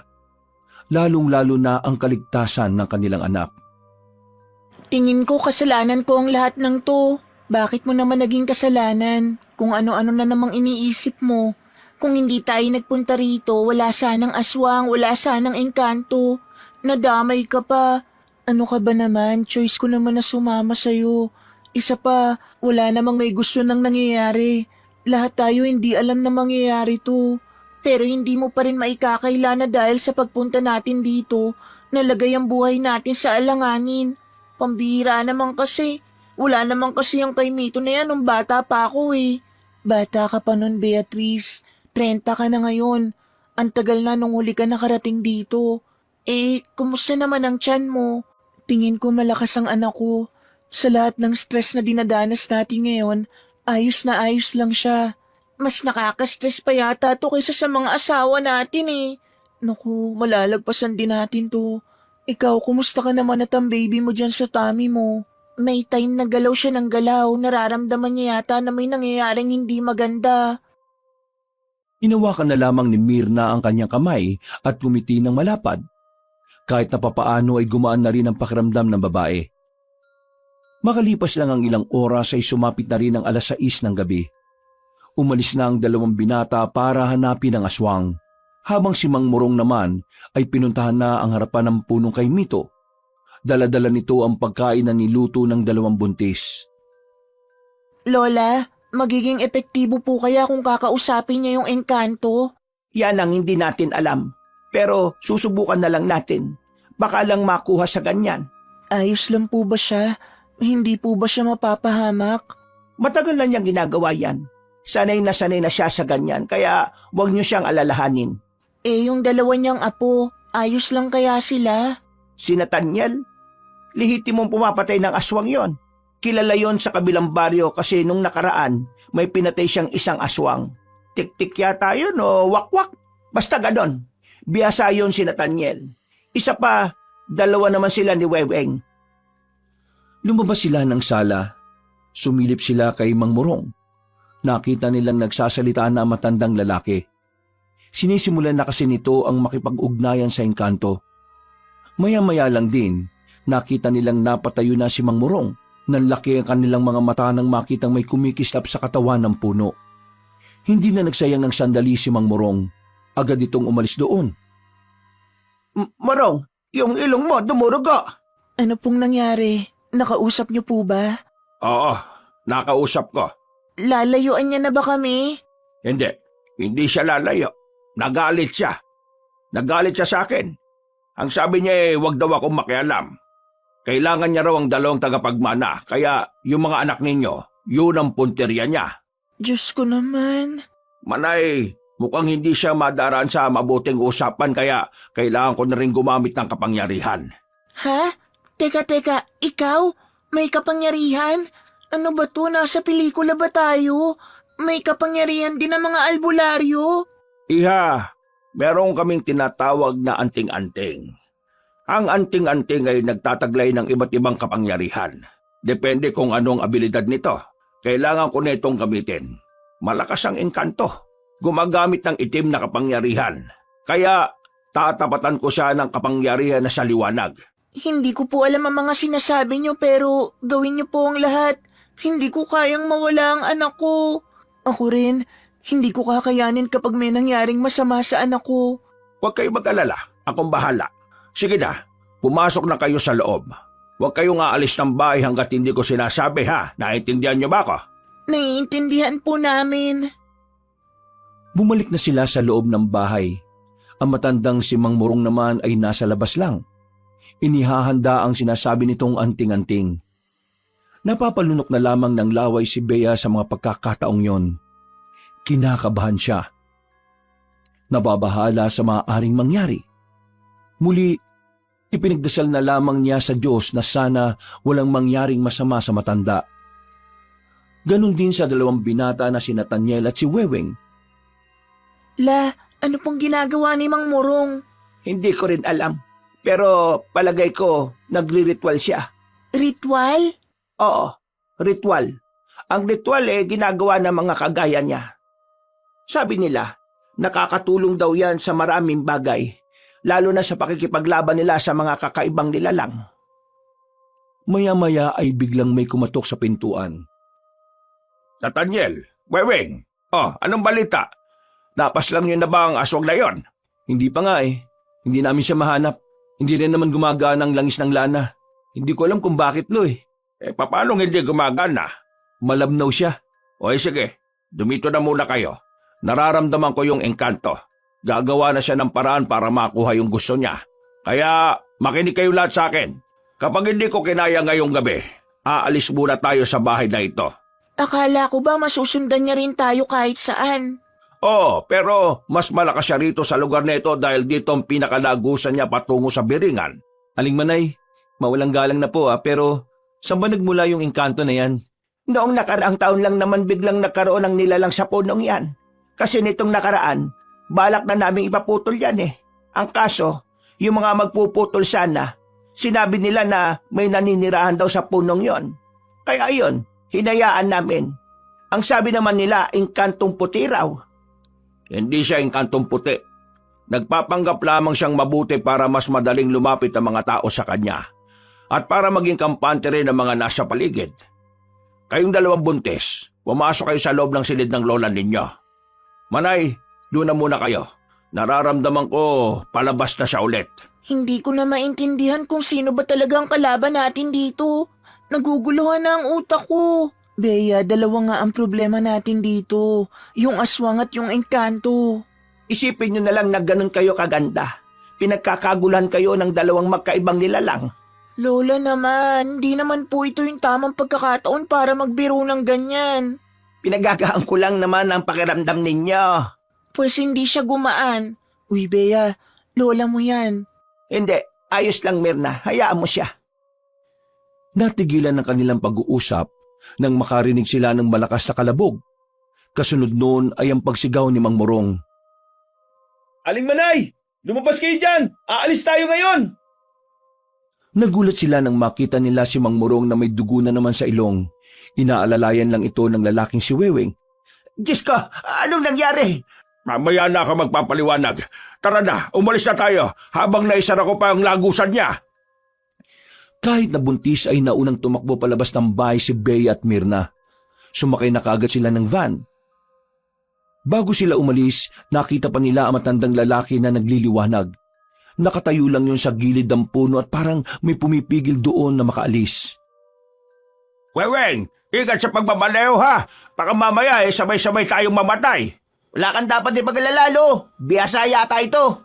Ano po bang nangyari kanina? Malakas eh. Malakas yung engkanto doon. Hindi ko matansya. Kaya ang ginawa ko, ginamitan ko na muna siya ng ritual. Hindi siya makakaalis pansamantala sa kinalalagyan niya. Kakaiba yung engkantong yun. Hindi siya basta engkanto lang. Hari siya ng isang angkan sa biringan. Anong ibig sabihin nun? Kapag hari, malakas talaga. Mas marami siyang kayang gawin kumpara sa pangkaraniwang engkanto. Saan ang punta natin ngayon ito, Morong? Doon na muna kayo sa amin. Huwag kayong mag-alala. Hindi makakalapit doon ang engkanto. Balwarte ko yun eh. Paano kung sa biyahe natin bigla na lang siyang lumitaw? Hindi siya kasing lakas kumpara nung nandun siya. Kasi wala na siya sa teritoryo niya. Bumuntong hininga na lamang ang babaeng si Bea. Naramdaman na naman niya ang malakas na pagsipa ng kanyang anak sa tiyan niya. Halos mamilipit siya sa sakit. Pero hindi na niya naramdaman yon nang maramdaman nilang may kumakalabog sa ibabaw ng van. Tiningnan ni Nathaniel ang langis ng lana. Malakas ang kulo nito. Isang indikasyon lamang na ang aswang na kanilang hinahanap ay nasa bubungan. Webeng, bilisan mo! Sabay magpreno ka ha! Yun lang pala eh. Hindi nagdalawang isip ang lalaking si Weweng. Agad-agad nitong pinaharurot ang sasakyan. Maya-maya lang din, bigla naman itong nagpreno ng malakas. Tumilapon ng aswang sa harapan. Sasagasaan ni Weweng ang aswang na yon pero nakatalon ito kaagad. Bilisan mo lang ang pagmamaneho! Hindi naman na makakahabol ang isang yan kapag nakarating na tayo sa lugar natin. Diyos ko, kanina engkanto. Ngayon aswang naman. Nung mga sandaling yun, inakala nilang tuluyan na silang nilubayan ng aswang. Pero hindi nila inakala na may nakaabang lang pala sa kanilang kamalasan. Narinig na lamang nilang pumutok ang gulong ng sinasakyan nila. Gumewang-gewang ang sasakyan, kaya napilitan si Weweng na itigil na lamang ito sa gilid kaysa maaksidente. Bumaba ang dalawang lalaki. Pagbalik ng mga ito, ay sinabi nila na may mga nakalatag na mga pako at kung ano-anong matutulis na bagay sa kalsada. Isang indikasyon lamang yon na maaaring sinadya ng mga aswang ang sandaling yon. Sa puntong ito, mas lalong lumakas naman ang kaba ng dalawang buntis, lalong-lalo na si Bea. Na sa mga sandaling yon ay nararamdaman na ang pagsipa ng kanyang anak sa sinapupunan. Tila ba pati ang sanggol ay natatakot sa mga nangyayari? Huwag kayong lalabas dito. Malay, kahit anong mangyari, manatili lang kayo rito ha. Naintindihan niyo ba ako? Oo, dito lang kami. Hindi kami lalabas dito. Pero mag-iingat kayo dyan. Lumabas ng sasakyan ng matandang lalaki. Tiningnan ng tatlo ang buong paligid. Napansin nga nilang tila pinlano ng aswang ang bagay na yon. Nakaramdam na rin ng kaba ang maglololo. Alam nila na sa oras na yon, mas magiging mahirap para sa kanila ang mga mangyayari. Dahil ang kanilang kutob, hindi lang naman nag-iisa ang mga aswang na kanilang makakaharap. Lola, ayos lang po ba sila? Bakit narinig ko, hindi lang isang aswang yung makakalaban nila? Di ba isa lang naman yung kanina? Yun yung sinasabi ko sa inyo nung nakaraan. Maaring marami pang mga aswang dito sa Capiz pero naghahanap pa lang sila ng tamang pagkakataon para lumabas. At parang palagay ko, para sa kanila, ito na ang tamang pagkakataon. Halos 2 minutong tahimik lang ang paligid. Ang tanging maririnig lamang nila ay ang mga kuliglig sa paligid. Mga ilang sandali lang, nakita na rin nilang may mga aswang nang lumabas mula sa likuran ng nagtataasang puno. Mababangis ang angil na mga yon, mga tila gutom na gutom. Mga aswang, ihanda niyo mga sarili ninyo. Eto na naman tayo. Kayang-kaya natin to. Nagsimula ang laban. Biyasa naman na ang maglololo kaya kahit na papaano ay hindi naman sila nalalagay sa alanganing sitwasyon. Kayang-kaya nilang palaga ng mga aswang kahit itak lang ang kanilang gamit. Sa katunayan, tila ba ginagawa lang nilang sisiw ang mga nakakaharap nila. Samantala, napasigaw naman sila Bea sa loob ng sasakyan na may magtangka sa kanilang buhay. 2 aswang ang nakalapit doon. Pilit na binubuksan ang pinto. Pilit na binabasag ang salamin. Lola, Diyos ko, anong gagawin natin? Naku po, Diyos ko. Huwag kayong mataranta. Mas lalo lang kayong mahihirapan kapag natataranta kayo. Dumami ang mga aswang na nakapalibot sa sasakyan. Noong mga sandaling yon, mabuti na lamang binalikan sila ni Nathaniel. Pinagtatataga ng binata ang mga aswang na yon. Dahilan para magpulasa ng mga nilalang. Kailangan na natin makalis dito. Seryoso ka ba? Aalis tayo? Ang daming aswang dyan sa labas. Mas mahirapan tayo mamaya kapag mas dumami pa sila. Kaya abang kakunti pa lang, kailangan na nating lisanin ang lugar na ito. Tingin ko tama siya, Mare. Tara na. Magtiwala na lang tayo sa kanila. Kahit na takot pa rin sa mga sandaling yon, sumunod na lang din si Bea. Sobrang nag-aalala na rin kasi siya sa kanyang dinadalang sanggol. Pero laking pasalamat na lang niya kasi kahit na papaano malakas pa rin ang kapit ng bata. Matapos kalabanin ng maglololo ang unang grupo ng aswang, nagmamadali na rin nilang nilinisan ang parting yon ng daan. Naglalakad lang sila ng mabilis habang nasa kalsada sila. Habang tinatahak nila ang daan, bigla namang nanakit ang tiyan ni Mirna. Bakit? Manganganak ka na ba? Hindi ko alam, parang namumulikat. Ewan ko, ang sakit. Nako, ayos lang ba sa'yo na hilutin ko ang tiyan mo, iha? Sige na po, sobrang sakit eh. Lo, kung tatagal tayo dito, baka maabutan tayo.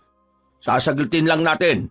Baka mamaya mapahamak yung sanggol sa tiyan niya kung lumala ang sakit ng tiyan niya. Weng, bantayan natin yung paligid, dali.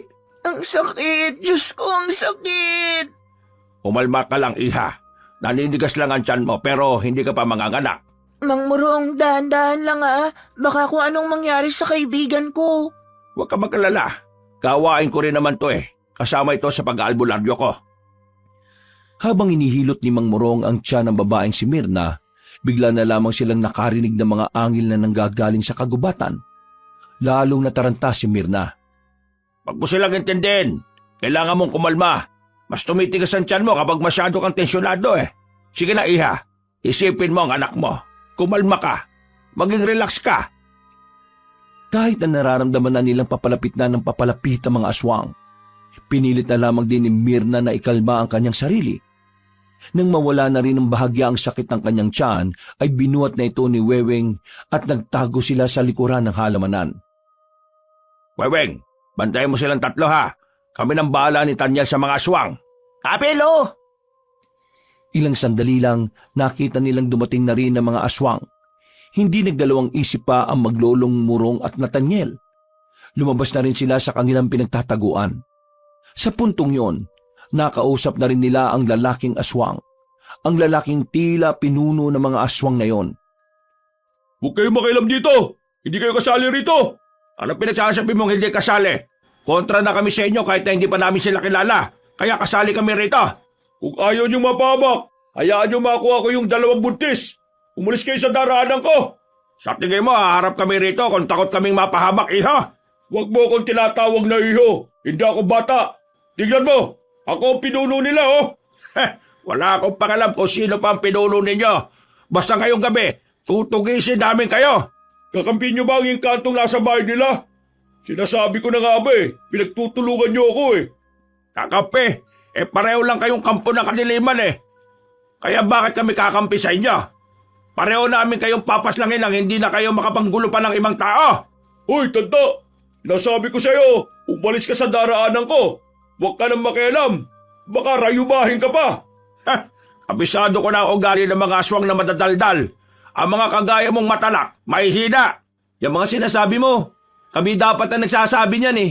Kung ayaw mong mawala sa mundong ito, umalis ka na sa daraanan namin.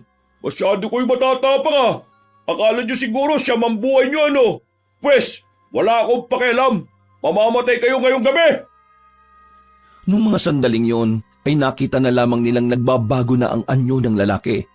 Sa puntong ito naman, inilabas na rin ni Nathaniel ang anting-anting nito na kumikinang. Biglang nagliwanag ang buong paligid, bagay na ikinamangha ng babaeng si Bea. Para kay Bea, sobrang cool na makita ang lalaking si Nathaniel na hawak ang anting-anting. Dahil dito, naniniwala na siya na may mga kapangyarihan nga ang sinasabi na maglolo na anting-anting. Lumusob ang mga aswang. Pagkagupit pa lamang ni Nathaniel ng itak, malakas na hangin agad ang nalikha nito. Talsikan ng mga aswang. Sa ikalawang paglusob ng mga nilalang, si Mang Morong naman ang gumawa ng hakbang. Naglabas ito ng plauta. Nang patugtugin ito na matanda, tila na nakitang tenga ng mga kalaban nila. Dahilan para makakuha ng tamang pagkakataon si Nathaniel na tapusin ang mga yon. Dahil sa anting-anting, mabilis ang pagkilos na nagawa ng binata. Hindi na namalayan ng mga aswang ang kanyang galaw. Pinagpapapas lang niya ang mga aswang gamit ang kanyang nagliliwanag na itak. Wala pang 5 minuto, nakabulagta na ang mga yon. Lola, bakit ganun yung itak niya? Ano nangyayari dun? Ako na ang sasagot. Ang itak ni Nathaniel ay konektado sa anting-anting na suot niya. Ibig sabihin, yung kapangyarihan ng anting-anting ay nagpupunta rin sa itak. Ang itak na yun may kakaibang lakas, talas at gaan, na kapag hinagupit ng nagmamay-ari, kakaibang puwersa din ang nagagawa. Grabe, hindi ko inakalang totoo rin pala ang mga anting-anting na yan. Naniniwala na nga kayo sa engkanto sa anting-anting ngayon lang. Sabay-sabay silang napalingon nang marinig nila ang malakas na angil ng aswang. Naglalaway niya ito na parabang asong nababaliw. Hinandaan na rin ni Nathaniel at Mang Morong ang kanilang sarili. Hindi nila mamalitin ng kalaban nila dahil alam nila na ang mga aswang ay may kakaiba ring lakas. Sige, bigyan niyo ako ng magandang laban bago ko makuha ang 2 buntis na yan. Mangarap ka ng tulog! Gumapang ng mabilis ang aswang. Tumatawa-tawa pa ito na parabang masayang-masaya ito sa nangyayari. Pagkalmot nito kay Mang Morong, tinamaan ang matanda sa braso. Mabuti na lamang ay mabilis din si Nathaniel kaya nakatugon agad ito. Hinagupit niya ang aswang ng kanyang itak. Sa bilis ng kanyang kilos ay hindi na nakailag pa ang kanilang kalaban. Tinamaan na niya yon sa balikat, pero parang hindi naman yon ininda ng aswang. Patuloy pa rin ito sa pag-atake. Hanggang sa tuluyan nang tinamaan si Nathaniel at mabuti na lang din ay daplis lang ito. Ano? Kinakabahan na ba kayo? Bakit parang bumabagal kayong dalawa? Kasi meron na kayong tama. Mahihinang nila lang. Umaaray kagad sa maliit na sugat. Ay naku, ang dami mong daldal. Tingnan natin kung kakayanin mo itong gagawin namin. Masyado nang madaldal ang isang ito Oras na para tapusin natin ang buhay ng isang ito at nang makapagpahinga na rin siya. Sabay na ginamit na maglolo ang kanilang anting-anting. Nagkaroon na naman ng liwanag na siyang sumilaw sa aswang. Sa mga pagkakataong ito, nakita ng aswang ang biglang pag-ikot ng paningin nito. Ano nangyayari sa akin? Ano ginawa niyo sa akin? Kapag pinagsama ang anting-anting naming dalawa, makakabuo ito ng isang ilusyon na talagang makaalis sa iyo sa katinoan. Sa paningin mo, marami kang katapat at kalaban. Iisipin mo rin na kami ang pinakamalakas. Kaya umanda ka na, aswang, dahil ang taktika na ito ay para talaga sa mga aswang na kagaya mo. Hindi makagalaw ng maayos ang aswang. Gegewang-gewang ito. Tutumba-tumba rin kapag sinusubukan makatayo. Paglapit ni Nathaniel sa aswang, agad niya itong hiniwa ng malakas sa dibdib. Itatarak na sana niya ang itak nang biglang makaramdam sila ng kakaiba. Lo, anong nangyayari? Bakit parang ang bigat-bigat ng pakiramdam ko? Yung kamay ko, hindi ko maigalaw na maayos. Nandito na siya. Napalingon silang lahat sa puno ng mangga na nasa gilid. May tila portal na nagbukas doon at iniluwa ang matandang engkanto. Nagliliwanag din ang buo nitong katawan. Sa mga pagkakataong ito, tila nanginginig na ang buong katawan ng maglolo. Ramdam na ramdam nila ang galit ng engkantong matanda. Diyos ko, Bea, ayun na yung engkanto. Huwag kayo maingay. Doon siya lumabas. Ibig sabihin, hindi niya alam kung nasaan kayo. Manahimik kayo. Pinakinggan na lamang nila ang sinabi ng lalaking si Weweng. Itinuon nila ang atensyon sa labanan. Nakita nilang tila nasa alanganing kalagayan na si Mang Morong at Nathaniel. Kahit na gustong-gusto nilang makatulong, wala rin silang magawa. Nasaan na ang dalawang buntis? Nasaan niyo sila dinala? Kailangan ko ang kanilang anak. Ibigay niyo sila sa akin. Hindi namin ibibigay sa inyo ang dalawang yon. Kung gusto niyo makuha ang gusto niyo, patayin niyo muna kami. Hoy, Engkanto, makinig ka. Yang dalawang yan ang kalaban natin dito ha. Kung hindi dahil sa kanila, nasa atin na sana yung dalawang buntis. Bakit hindi na lang tayo magkampi? Pagtulungan natin silang dalawa. Hindi nila tayo kakayanin kapag nagsama tayo. At bakit naman ako makikipagtulungan sa'yo kung hahatian mo naman ako sa kailangan ka? Mag-isip ka. Kung hindi ka makikipagtulungan sa akin, wala kang mapapala sa mga yan. Bakit? Akala mo ba porke Engkanto ka, kakayanin mo sila? Siguro ngayon, kampante ka, kasi kararating mo lang. Pero huwag kang maging kampante sa dalawang yan, lalong-lalo na yung matandang yan. May sa demonyo yan eh. Kahit ikaw na Engkanto, kayang-kaya niyang burahin sa mundo. Kahit ngayon pa. Kaya magtulungan tayo. Maghati na lang tayo sa kanila. Sa'yo yung isa, akin yung isa. Total, pareho naman tayo ng gusto mangyari. Sige mo, susunod niya sa kasunduan. Engkanto ka, dapat matalino ka. Dapat alam mo na ang mga aswang ay hindi mapagkakatiwalaan kahit na kailan. Kapag natalo nyo kami, malamang sa malamang tatraidorin ka ng isang yan. Kaya huwag kang makinig dyan. Kung gusto mong makuha ang mga buntis, solohin mo lahat. Pero bago yon, talunin nyo muna kami. Hoy, matandang albularyo, pwede bang manahimik ka? Walang kwentang lumalabas dyan sa bibig mo eh. Ikaw namang Engkanto, huwag kang maniwala dyan. Mas mapanlin lang ang mga tao kahit na kailan. Manluloko sila.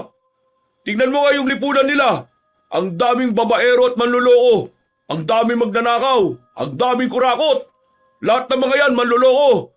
Kaya paano ka maniniwala sa sinasabi niya kung una pa lang manluloko naman talaga ang tao? Kumampi ka na sa akin. Mas madali natin makukuha ang gusto natin. Kung kakampi ka sa kanya, lugi ka. Tingnan mo siya oh.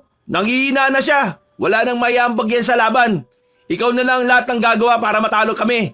Habang siya, naghihintay na lang na makakuha ang gusto niya. Engkanto matanda! Hindi ka dapat makipagkampihan dyan sa aswang na yan. Kung ako sa'yo, unahin mong paslangin ang aswang na yan dahil magiging hadlang pa. Isa ka bang siraulo ko eh.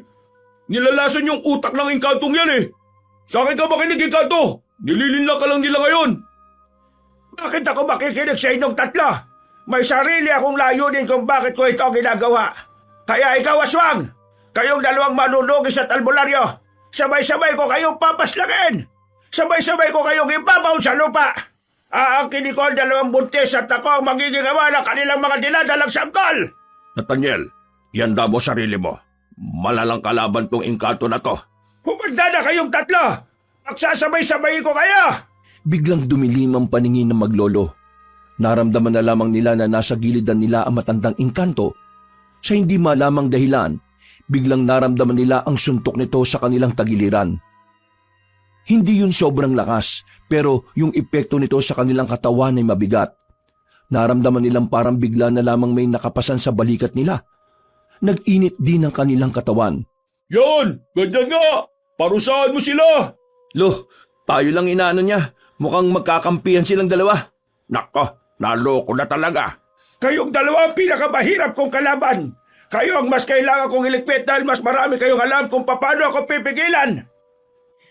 Dinakma ng matandang Engkanto ang kwelyo ni Mang Morong. Inangat ito sa ere. Pagsuntok nito sa sikmura ni Mang Morong ay namilipit ang matanda sa sobrang sakit. Padubog itong ibinagsak sa lapag. Si Nathaniel naman ang pinagbuntungan ng Engkanto. Sinakalito at itinaas din sa ere. Naramdaman na lamang ni Nathaniel ang kakaibang init sa kanyang liig. Hindi siya nasasakal pero parang napapaso na ang balat niya. Bata ka pa! Marami ka pa sanang magagawa sa buhay mo! Pero mas pinili mong kalabanin ng Engkantong kagaya ko! Papaslangin kita ngayon kung hindi mo ituturo sa akin kung nasaan ang dalawang buntis! Nung mga sandaling yun, kabadong-kabado na sila Bea. Natatakot na ang dalaga na baka kung ano nang mangyari sa kanila. Sumagi na rin sa kanyang isipan na lumabas na lang din sa kanilang pinagtataguan para iligtas si Nathaniel at Mang Murong. Pero nang gagawin na niya yon, ay pinigilan siya ni Weweng. Bakit mo ko pinipigilan? Kapag lumabas ka, masisira ang plano nila. Kumalma ka lang, walang mangyayari masama sa kanila. Bulag ka ba? Nakikita mo naman kung anong kalagayan nila eh. Anong walang mangyayari masama? Matagal na nilang ginagawa yan, oh. Tingin mo, hayaan lang nilang mamatay sila sa ganyang paraan? Bea, makinig na lang tayo sa kanila. Di hamak na mas kilala niya yung dalawa kaysa sa atin. Apo, sige na, kumalma ka. Ipagdasal na lang natin na sana ay walang mangyaring masama sa kanila. Mas lalong kinabahan si Bea nang marinig ang umaaray na lalaking si Nathaniel. Nakita na lamang nilang nasa lapag na ang binata. Pinagsisipa ito na matandang engkanto at kita nilang tila hindi na makatayo na maayos si Nathaniel. Sasabihin mo ba sa akin kung nasaan sila o tatanggapin mo na lang ang kamatayan mo? Tatanggapin ang kamatayan? Tingin mo, naging manunugis ako para tanggapin ang kamatayan ng walang ginagawa? Hibang ka na yata! Kung ganon, handang-handa ka na pala talagang mamatay. Sige, kung yan ang gusto mo, ay yan din ang ibibigay ko sa iyo. Yon! Tama ang ginagawa mo! Patayin mo na yung dalawang yon! Merong kinuhang patalim ang matandang engkanto. Akmang itatarak na nito ang punyal kay Nathaniel nang biglang magsalita si Mang Murong. Naagaw nito ang atensyon ng engkanto kaya sandali itong napatigil. Masyado kayatang laging kampante, kaibigang engkanto. Ano pinagsasabi mo? Patapos na ako sa huling kabanata ng tahimik na ritual. Tahimik na alin? Kapangyarihan ng langit, ipagkalubos sa akin ang liwanag na siyang pupuksa sa kadiliman. Kalikasan at kamalayan, karunungan at kapayapaan, ibigay sa akin ang kapangyarihang pupuksa sa dugo ng kadiliman. Nanlalaki ang mga mata ng engkanto na matapos magsalita ni Mang Murong. Ilang sandali lamang, biglang humangin ng malakas. Nabitiwan ng engkanto ang lalaking si Nathaniel.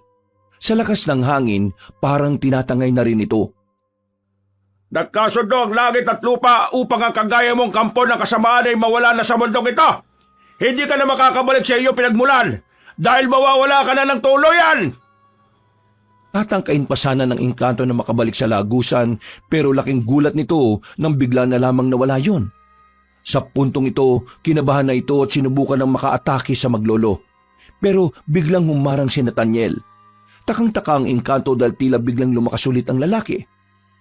Masyado ka nagpapaniwala na kaya mo ako, no? Pwes, para sabihin ko sa'yo, nahulog ka lang sa palabas namin. Ha? Napay ka na kanina! Oo, kasi yun ang pinakita ko sa'yo. Kahit hindi naman totoo, nagpanggap lang ako. Hinugot ni Nathaniel ang kanyang itak at saka itinarak sa dibdib ng engkanto. Maya-maya pa, inilabas na rin ni Mang Murong ang botelya na parang kasing haba at kapal lang ng hinlalaking daliri. Ginamit naman ni Nathaniel ang kanyang anting-anting. Naglikha na naman ito ng malakas na liwanag. Kasabay ng hangin, unti-unting hinigop ng botelyang engkanto matanda. Nang mawala ang liwanag at hangin, nawala na rin ang engkanto. Naipasok na ito sa botelya. Inilipag ni Mang Murong ang botelya sa lapag at saka inapakan para basagin. Engkanto ka lang! Anak kami ng liwanag! Nagawa natin, Lo. Magaling! Mahusay ka po! Pero nawala yung aswang. Nakatakas siya. Kailangan ko siyang hanapin. Wag na muna. Mas kailangan natin makapagpahinga, lalong-lalo na ang dalawang buntis na kasama natin. Nang masigurong wala ng panganib, lumabas na rin sila Bea at nilapitan na maglolo. Nakahinga na rin sila ng maluwag. Nawala na rin ang kanilang pagkabahala. Mabuti naman at ligtas na kayong dalawa. Hindi na tayo susundan ng aswang. Wala na rin ang engkanto. Kaya makakauwi na tayo. Kailangan na lang natin maghintay ng dadaan. Kung wala tayong magagawa. Maglalakad tayo papunta sa amin. Sandali lang, gaano po ba kalayo yung sa inyo? Baka hindi namin kayanin ni Bea. Huwag kang mag-alala. Nandiyan naman si Weweng at Nathaniel. Bubuhatin nila kayo. Doon naman. Alam mo namang hindi kami magkasundo ng isa dyan eh. Hindi ako papabuhat kung yan lang din naman. Pambihira naman kayong dalawa, oh. Nalagay na nga sa langanin ng buhay ng lahat nag-aaway pa rin kayo. Kung yan lang naman ang problema ninyo, madali lang yan solusyonan. Weweng, ikaw ang magbuhat dito kay Bea. At ikaw naman, Nathaniel, ikaw dito sa isang buntis. Sige na, wala na tayong magagawa. Tiisin nyo na lang ang isa't isa. Ipasan nyo na ang 2 buntis na yan at nang tayo lalarga na. Sinimulan na nila ang paglalakad. Sa loob ng halos 15 minutong paglalakad nila ay meron na rin silang nasakyang truck. Madaling araw na nang makarating na rin sila sa bahay nila Mang Murong. Nang mga sandaling ito ay nakampante na rin ang kalooban ni Bea. Pasensya na at hindi kalakihan ang bahay namin ha. Pero yung isang silid sa taas, yun na lang ang gamitin yung 3 dahil mas malawak yon. Wag mo muna kaming intindihin. Si Weweng na lang ang bahala sa amin. Kayong dalawa gamutin nyo muna yung mga sugat ninyo at baka ma-infection pa yan. Maya-maya lang din, nagtungo na rin sila sa kanilang kwarto. Ginhawa ang kanilang naramdaman nang sa wakas ay makahiga na rin sila. Hinihimas ng 2 buntis ang kanilang tiyan. Sa lahat ng nangyari, humahanga sila sa anak nila dahil kahit nakakaunti, hindi nagparamdam ng pagbitaw ang 2 sanggol. Para kay Bea, isang malaking himala ang nangyayari. Kung ibang buntis ang nasa kalagayan nila, marahil nawala na ang anak nito. Mauna na ako matulog sa inyo, ha? Masakit na naman kasi ang ulo ko Nung nakaraan pa ako walang maayos na tulog. Huwag na kayong papaabot ng umaga. Stress na kayong dalawa. Baka mamaya makaapekto na yan sa anak ninyo. Sige po, La. Maya-maya matutulog na rin naman kami ni Mirna. Papaantok lang po kami. At saka mahihirapan din po kasi kaming matulog tuwing pipikit kami. Pakiramdam namin bigla na lang may aswang nalalabas Hindi dinadalaw ng antok ang 2 buntis ng mga sandaling yon. Hindi nila maiwasang maging tamang hinala sa kanilang paligid. Bawat mga kaluskos na maririnig nila, iniisip nilang baka aswang yon. Saan ka pupunta? Ba't babangon ka pa? Akala ko matutulog na. Natatai ako, Mirna. Pwede bang tumae rito sa higaan? Sige na, umalis ka na. Nagmamadali silang lumabas. Buti na lang ay nakasalubong niya si Nathaniel. Kahit na medyo inis siya sa lalaki, ay nagpasama na lang siya rito. Malapit nang matapos ang babae nang makarinig siya ng kalabog sa labas. Nandito yung aswang! Naalarma ang babae. Dali-dali siyang naghugas ng kanyang puwet. Paglabas niya, nakita niya si Nathaniel na nakaupo na habang hawak-hawak ang tagiliran. May tumutulong dugo roon. Napatingin naman sa kanya ang aswang. Akmang tatakbo na siya papalapit kay Nathaniel nang biglang humarang ang nilalang. Naglalaway ito habang nakatingin sa kanyang tiyan. Saan ka pupunta ha? Sa akin ka lang. Kung hindi ka mapupunta sa engkanto, ako na lang makikinabang sa'yo.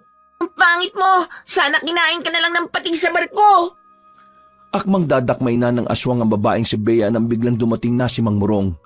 Gamit ang kutsilyo, pinukol na matanda ang patalim patungo sa kinaroroonan ng aswang. Tinamaan yon sa bandang leeg. Dahilan para mawalan ito sa wisyo. Hindi naman sinayang ni Bea ang pagkakataon. Kinuha niya ang balde sa gilid at pinalo sa mukha ng nilalang. Hindi pa ito nakontento. Isinaklob ng babae ang balde sa ulo nito at saka tinulak ng malakas.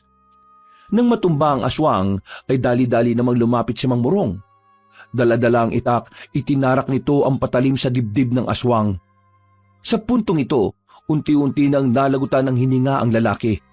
Napahawak naman sa dibdib ang babaeng si Bea sa mga sandaling yon. Buong akala niya ay katapusan na nilang mag-ina. Mang Murong, sigurado bang patay na ang aswang na yan? Oo, patay na ang aswang na to. Wala na kayong dapat pang ikabahala. Diyos ko, buti naman at wala na ang kinatatakutan natin. Nathaniel, apo, ayos ka lang ba? Hindi ako makatayo. Sobrang kirot ng ginawa niyang kalmot. Mukhang malalim. Weweng, buhatin mo ito. Tatahiin ko sa loob. Tatayin? Ikaw ang gagawa? Hindi ba natin pwedeng dalhin sa ospital? Hindi usong ospital sa amin. Ako ang gumagamot dito ng mga sugat. Kaya wala kayong dapat na ipag-alala. Binuhat na ni Weweng ang binatang si Nathaniel at dinala na rin sa loob. Umaga na nang matapos ang paggagamot ni Mang Morong. Ang bangkay naman ng aswang ay inilagay nila sa drum at sinunog. Ngayong natalo na natin ang aswang at ang engkanto, siguro pwede na kayo bumalik kung saan man kayo nakatira. Hindi ligtas ang buhay niyo rito sa Kapis. Ayoko pa sanang umuwi sa amin. Ayoko nang balikan ng asawa ko. Ako, babalikan ko ang asawa ko. Biyanan ko lang naman talaga ang problema ko eh. Mirna, mas makabubuti kung dito ka muna hanggang sa mga anak na kayong dalawa. Sa dami nang nangyari, baka sa biyahe pa mapahamak ang anak mo. Kailangan mo ng pahinga. Kayong dalawa ni Bea. Ang gawin nyo, kontakin nyo mga asawa ninyo at ipaalam nyo na nasa maayos kayong kalagayan. Tumango na lamang ang dalawang babae. Mga ilang oras lang ang nakalipas, kinausap nila ang mga asawa nila sa telepono. Si Mirna, nagkasundo sila ng kanyang asawa na uuwi lamang ito kapag hindi na makikialam ang biyanan. Habang si Bea naman, tuluyan na siyang nakipaghiwalay sa kanyang asawa. Hindi na niya kaya pang tiisin ang pagiging walang kwenta ng lalaking yon. Mabilis na lumipas sa mga buwan, nanganak na si Bea at Mirna. Parehong lalaki ang kanilang anak. Malusog at wala man lang kahit na anong problema. Sa palagay nila, isang malaking himala para sa kanila ang pangyayaring yon. Sa dami kasi ng mga masasamang nangyari sa kanila, nanatiling matibay ang dalawang sanggol. Nang magkaroon na ng pagkakataong makauwi, bumalik na si Mirna sa kanyang asawa at nagsimulang muli. Habang si Bea naman, mas pinili na lamang niyang tumira sa Kapis kasama ng kanyang lola. Doon na niya balak palakihin ang kanyang anak. Kinuha niya mga ninong ang maglololo at sa paglipas ng mga taon, unti-unti na rin napalapit ang kanyang kalooban kay Nathaniel. Kahit siya, hindi niya rin inakala na darating ang oras na ang lalaking kinaiinisan niya ay siya pa palang magugustuhan niya. Sa ngayon, masaya si Bea sa samahan nila ng binata. Nagpapasalamat siyang tinanggap siya nito ng buong buo at walang halong panghuhusga. Wakas!